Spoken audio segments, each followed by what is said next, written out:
अस्सलाम वालेकुम एवरीवन। तो इन दिनों आपने उत्तर प्रदेश के हापुड़ जिले में के एक मदरसे में जो वारदात पेश आए भगवा आतंकियों द्वारा, आप सबों ने देखा होगा कि किस तरह से वहां पर जो उस मदरसे के गेट पर लातें मारी जा रही थी कुछ भगवा आतंकियों द्वारा, जो हाथ में भगवा झंडा लिए हुए थे और उस झंडे के डंडे से बार बार मदरसे के दरवाजे को तोड़ने की कोशिश कर रहे थे, पीटने की कोशिश कर रहे थे और ये काफी सोशल मीडिया में वायरल भी हुई।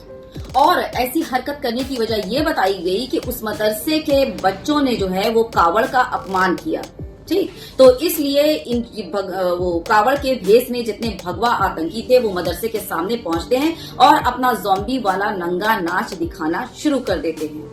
जबकि मदरसों के बच्चों ने ऐसा कुछ किया, इस तरह की कोई भी जो है वो वीडियो ना ही सामने आई, ना ही इनके पास कोई सबूत है, ना प्रूफ है। इस तरह की कोई भी बात हुई ही नहीं। अगर होती है और इनके पास कोई वीडियो होती तो बाकायदा जो है वो क्या बोलूं, योगी महाराज और जितने भी जो है ना प्रशासन, पुलिस, सारे एक्टिव हो जाते हैं और पहचान कर एक एक की गिरफ्तारी हो गई होती। अब तक वो चाहे बच्चा ही क्यों ना हो उस तक की गिरफ्तारी हो जाती, लेकिन ना ही कोई प्रूफ इनके पास और ना ही कोई सबूत। जबरदस्ती एक जो है अपना आतंकी भगवा नाच दिखाना है, ज़ॉम्बी वाला नंगा नाच दिखाना है। तो बस एक तो खैर इन भगवा आतंकियों ज़ॉम्बी की शक्ल लिए हुए मदरसे के सामने खड़े होकर जमकर नारेबाजी करते हैं। नारेबाजी किसकी? वही JSR वाली। हाँ, अब तो वो ये इन आतंकियों का वो फेवरेट वाला नारा हो गया है ना, धर्म दिखाते हैं बड़ा। खैर, दरवाजे पर जमकर लात मारी जाती है और दरवाजे पर वार किया जाता है।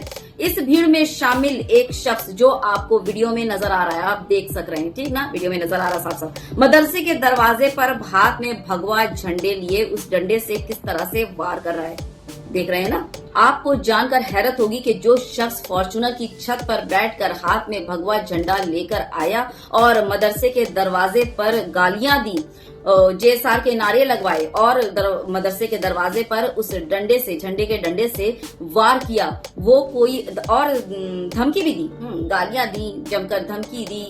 ये शख्स कोई गुंडा मवाली नहीं, ये कोई आतंकी नहीं, बल्कि उत्तर प्रदेश पुलिस का जवान है। उत्तर प्रदेश पुलिस का जवान जो सरबराही कर रहा था इस क्या बोलूं, और वो शख्स जो गालियां दे रहा था, धमकियां दे रहा था और इस तरह से जो है वार कर रहा था डंडे से मदरसे के गेट पर।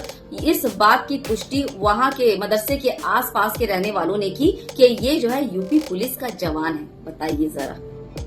तो इस बात को, इस चीज को जब मेरे सामने आई तो मेरे दिमाग में कई सवाल उभरे, कई सवाल कि अब आप ही बताइए कि ये पुलिस स्टेशन में तैनात है, ठीक है, ये पुलिस वाला है, वहां के इलाकों के मुसलमानों के साथ इसका रवैया क्या होगा, ये किस तरह के सलूक करता होगा अपने इलाके के मुसलमानों के साथ, किस तरह का भेदभाव ये जो पुलिस वाला है ये करता होगा अपने इलाके में, जिस इलाके में ये तैनात होगा वहां के मुसलमानों के साथ इसका रवैया कितना बुरा होगा, किस नफरत भरी निगाहों से ये मुसलमानों को देखता होगा।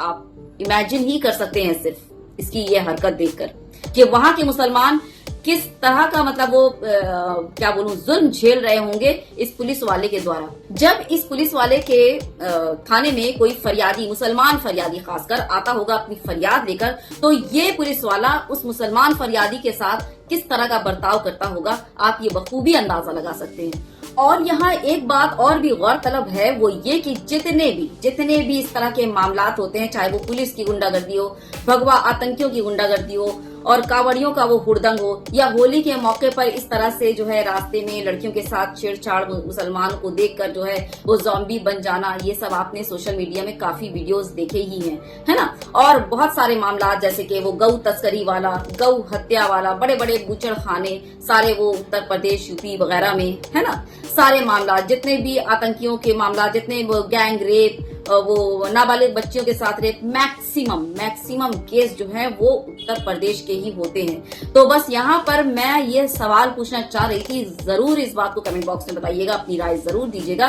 कि आखिर उत्तर प्रदेश में बढ़ती हुई क्राइम और गुंडागर्दी का जिम्मेदार कौन। ठीक, ख्याल रखिएगा बहुत ज्यादा अपना, अगर आप उत्तर प्रदेश से हैं तो। ठीक, जय हिंद, अल्लाह हाफिज।